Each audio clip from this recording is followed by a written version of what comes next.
왜 나는 항상 감정에 끌려다닐까요? 회의 중에 상사가 던진 한마디에 하루 종일 기분이 망가지고 친구의 사소한 말투 하나에 밤새 뒤척이는 자신을 발견하게 됩니다. 더 큰 문제는 이게 반복된다는 겁니다. 아침엔 괜찮았는데 점심때가 되면 모든 게 짜증나기 시작하고 저녁이 되면 또 다른 감정의 소용돌이에 휩쓸리죠. 마치 감정의 인질이 된 것처럼 하루 종일 기분이 롤러코스터를 타는 겁니다. 이런 상태로 계속 살 수는 없습니다. 감정 때문에 중요한 결정을 망치고 소중한 관계를 잃고 기회를 놓치는 일이 반복되고 있으니까요. 문제는 대부분의 사람들이 이걸 성격 탓으로 돌리며 포기한다는 점입니다. 그런데 놀라운 사실이 있습니다. 이 모든 게 바뀔 수 있다는 점이죠. 감정의 폭풍우에서 벗어나 진정한 내면의 평화를 찾는 과학적 방법이 존재합니다. 오늘 우리가 함께 탐험할 이야기는 바로 감정 조절의 비밀과 실천 가능한 해법에 관한 것입니다. 먼저 알아야 할 게 있습니다. 감정이라는 건 우리가 생각하는 것보다 훨씬 복잡하고 정교한 시스템으로 작동하고 있다는 사실이죠. 단순히 기분 좋고 나쁜 문제가 아니라 생존과 적응을 위한 중요한 정보 전달 체계입니다. 뇌과학자들이 발견한 신경가소성이라는 개념을 들어보셨나요? 우리 뇌는 컴퓨터처럼 한번 프로그래밍되면 끝이 아닙니다. 매일 새로운 경험과 학습을 통해 물리적으로 재구성되는 놀라운 능력을 가지고 있죠. 감정 조절을 꾸준히 연습하면 뇌의 편도체, 즉 위험 신호를 보내는 경보 장치가 점점 덜 민감해집니다. 반면 이성적 판단을 담당하는 전전두피질과 감정 중추 사이의 연결은 더욱 튼튼해지는 거예요. 최신 뇌영상 연구 결과를 보면 명상이나 인지행동 치료 같은 훈련을 받은 사람들의 뇌에서 실제로 구조적 변화가 관찰된다고 합니다. 근육을 키우듯 감정 조절 능력도 강화시킬 수 있다는 과학적 증거가 계속 쌓이고 있는 겁니다. 이런 변화가 실제로 일어나면 어떤 일들이 벌어질까요? 가장 먼저 느끼게 되는 건 충동적 반응에서 벗어나는 경험일 겁니다. 예전 같으면 화가 나자마자 바로 메시지를 보내거나 말을 내뱉었을 텐데 말이죠. 이제는 잠깐 멈춤의 순간이 생기기 시작합니다. 그 짧은 몇 초가 얼마나 소중한지 모릅니다. 지금 내가 반응하는 게 정말 도움이 될까 하고 스스로에게 질문을 던질 수 있는 공간이 생기게 되는 거예요. 스트레스 상황에서도 완전히 다른 자신을 발견하게 될 겁니다. 과거엔 작은 문제만 생겨도 세상이 무너지는 것 같았는데 이제는 이것도 지나갈 거라는 여유로운 마음가짐을 갖게 되죠. 신경계가 안정되면서 항상 경계 모드에 있던 몸과 마음이 편안해집니다. 감정을 억압하는 게 아니라 이해하고 받아들이면서도 현명하게 대처할 수 있게 되는 거예요. 폭풍 속에서도 중심을 잃지 않는 나무처럼 말입니다. 수면의 질도 현저하게 개선됩니다. 하루 종일 쌓인 감정적 긴장을 적절히 해소하는 방법을 알게 되면 밤에 머릿속에서 온갖 생각들이 맴도는 일이 줄어들죠. 깊고 회복적인 잠을 자게 되면서 다음날의 감정 조절 능력도 자연스럽게 향상됩니다. 인간관계에서도 놀라운 변화를 경험하게 될 겁니다. 다른 사람의 말투나 표정 하나하나에 과도한 의미를 부여하지 않게 되는 거예요. 혹시 내가 뭔가 잘못했나 하며 불안해하는 대신 상대방도 나름의 사정이 있을 거라고 이해하게 됩니다. 갈등 상황에서도 더 이상 방어적으로 반응하지 않게 됩니다. 지금 컨디션이 좋지 않아서 조금 힘든데 잠시 혼자 있을 시간을 가져도 될까요? 이렇게 자신의 상태를 솔직하고 차분하게 표현할 수 있게 되죠.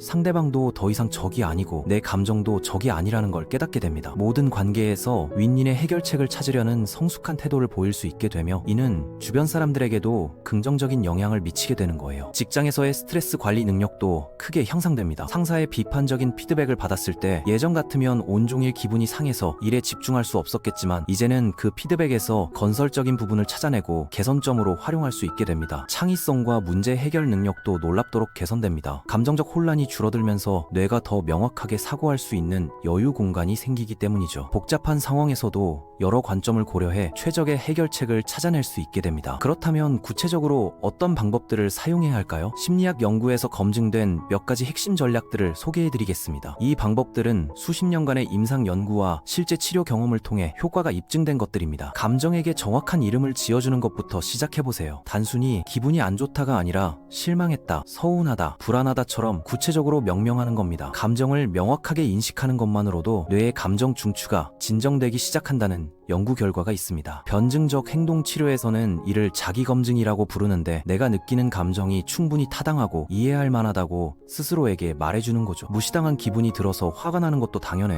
이렇게 인정해주는 겁니다. 감정을 판단하거나 비난하지 않고 그냥 있는 그대로 받아들이는 연습을 해보세요. 또 이런 식으로 반응하네, 정말 한심해, 이렇게 자책하는 대신 지금 이런 감정을 느끼고 있구나 하고 중립적으로 관찰하는 겁니다. 사실 확인하기도 중요한 기술입니다. 우리 머릿속에서는 온갖 이야기들이 만들어지죠. 분명히 나를 싫어할 거야, 내가 모든 걸 망쳤어 같은 생각들 말입니다. 그런데 정말 그런 증거가 있는지 차분히 들여다봐야 합니다. 이건 사실인가 아니면 내 해석인가? 이렇게 스스로에게 물어보는 습관을 기르세요.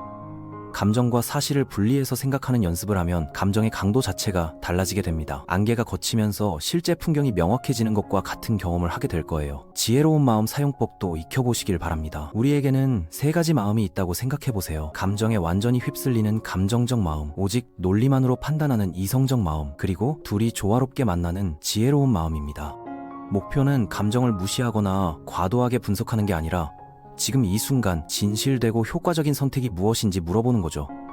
내 마음은 어떻게 느끼고 있고 내 머리는 무엇을 말하고 있으며 지혜로운 선택은 무엇일까? 이렇게 자문해보는 겁니다. 관점 바꾸기 기술도 매우 유용합니다. 완전히 창피를 당했다 대신 내가 어떤 상황에서 민감해지는지 알게 됐다로 바꿔 생각해보는 거예요. 같은 상황이지만 의미를 다르게 부여하면 뇌의 반응도 완전히 달라진다는 게 신경과학 연구로도 증명되고 있습니다. 실패를 경험했을 때도 내가 능력이 없구나, 대신 이 방법은 효과가 없다는 걸 배웠구나, 이렇게 해석해보세요.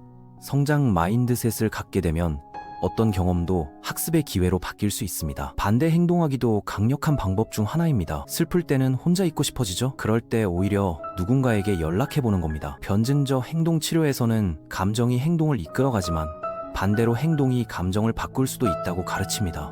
위축되고 싶은 충동과 반대로 행동하면 뇌가 새로운 패턴을 학습하게 됩니다. 불안할 때는 피하고 싶어지지만 오히려 작은 것부터 도전해보는 거죠. 화가 날 때는 공격적으로 반응하고 싶어지지만 의도적으로 친절하게 행동해보는 겁니다. 호흡법도 빼놓을 수 없는 중요한 도구입니다. 478 호흡법을 시도해보세요. 4초 동안 숨을 들이마시고 7초 동안 참았다가 8초 동안 천천히 내뱉는 방법입니다. 이렇게 하면 부교감신경이 활성화되면서 자연스럽게 마음이 진정됩니다. 복식 호흡도 매우 효과적입니다. 가슴이 아닌 배로 호흡하면서 천천히 깊게 숨을 쉬는 거죠. 손 하나는 가슴에, 다른 하나는 배에 올려놓고 배 쪽 손만 움직이도록 의식적으로 호흡해보세요. 자신의 감정 허용 범위를 파악하는 것도 중요합니다. 항상 완벽하게 차분할 필요는 없지만 적어도 명확한 사고가 가능한 상태는 유지해야 하죠. 너무 흥분하면 패닉이나 분노로 치닫고 너무 무감각해지면 멍해지거나 얼어붙게 됩니다. 트라우마 치료 전문가들은 고객들에게 이 적절한 범위를 벗어났는지 체크하고 호흡이나 움직임을 통해 중심으로 돌아오는 방법을 가르칩니다. 감정 온도계를 1부터 10까지로 나누어서 7 이상이 되면 진정 기법을 사용하는 거예요. 그라운딩 기법도 유용합니다. 5가지 보이는 것, 4가지 만져지는 것, 3가지 들리는 것, 2가지 냄새나는 것, 1가지 만나는 것을 의식적으로 찾아보는 겁니다. 이렇게 하면 현재 순간에 집중하게 되면서 감정의 소용돌이에서 벗어날 수 있습니다. 수용 전념 치료에서 배울 수 있는 지혜도 있습니다. 힘든 감정을 완전히 없애는 게 목표가 아니라는 점이죠. 감정이 있더라도 자신의 가치관에 따라 살아갈 수 있다는 겁니다. 만약 지금 이런 기분이 아니었다면 무엇을 하고 싶었을까? 이렇게 자문해보세요. 그것의 작은 버전이라도 실행해보는 겁니다. 우울할 때도 중요한 사람에게 안부를 묻는 문자 한 통 정도는 보낼 수 있죠. 불안해도 10분 정도 산책은 할 수 있습니다. 감정에 지배받지 않고 선택할 수 있는 자유를 되찾는 게 핵심입니다. 인지적 재구성 기법도 매우 강력합니다. 모든 사람이 나를 싫어해라는 생각이 들 때 일부 사람들과는 잘 맞지 않을 수 있지만 나를 좋아하는 사람들도 분명히 있다로 바꿔 생각하는 거죠. 흑백 사고에서 벗어나 균형 잡힌 관점을 갖는 연습입니다. 감정 일기를 써보는 것도 추천합니다. 하루 중 강한 감정을 느꼈던 순간들을 기록하고 그때의 상황, 생각, 감정, 행동을 객관적으로 분석해보는 거예요. 패턴을 파악하게 되면 미리 대비할 수 있게 됩니다. 자기 돌봄의 중요성도 잊지 마세요. 충분한 수면, 규칙적인 운동, 균형 잡힌 식사는 감정 조절의 기본 토대가 됩니다. 몸이 건강하지 않으면 마음도 불안정해지기 쉬우니까요. 특히 혈당이 떨어지면 짜증이 나기 쉬우니 규칙적인 식사를 챙기세요. 사회적 지지망을 구축하는 것도 중요합니다. 혼자서 모든 것을 해결하려고 하지 마시고 신뢰할 수 있는 사람들과 감정을 나누는 시간을 가져보세요. 때로는 전문가의 도움을 받는 것도 현명한 선택입니다. 이런 기법들이 단순히 기분 전환용이 아니라는 점을 아셔야 합니다. 뇌의 신경회로를 실제로 변화시키고 자율신경계의 조절 능력을 향상시키며 더 명료하고 주체적인 삶을 살 수 있게 도와주는 과학적으로 검증된 방법들이죠. 하루아침에 모든 것이 완벽해질 필요는 없습니다. 다만 자기조절을 위해 의식적으로 선택하는 매 순간마다 더 성숙한 자신으로 성장해 나가고 있는 겁니다. 실수하고 다시 감정에 휘둘리는 날이 있어도 괜찮습니다. 중요한 건 포기하지 않고 계속 연습하는 거죠. 악기를 배우거나 운동 기술을 익히듯이 감정 조절도 반복 연습을 통해 자연스러워질 수 있습니다. 처음에는 의식적으로 해야 했던 것들이 점차 자동화되어 갈 겁니다. 감정 조절이 완벽해지면 로봇같이 되는 건 아닐까 걱정하는 분들도 계십니다. 하지만 실제로는 정반대입니다. 감정을 더 깊이 있게 느끼면서도 현명하게 대처할 수 있게 되는 거죠. 숙련된 서퍼가 파도를 두려워하지 않고 즐기는 것처럼 말입니다. 당신에게 가장 이해하기 어려운 감정이 무엇인가요? 그리고 그 감정이 당신에게 전달하려는 메시지는 무엇일까요? 이런 질문들과 함께 오늘부터 조금씩 감정 조절 연습을 시작해 보시길 바랍니다. 감정의 파도에 휩쓸리는 게 아니라 그 파도를 타고 자유롭게 항해할 수 있는 선장이 되는 날까지 함께 노력해 나가요. 당신의 내면에는 이미 모든 답이 있습니다. 단지 그것을 발견하고 활용하는 방법을 배우면 되는 겁니다.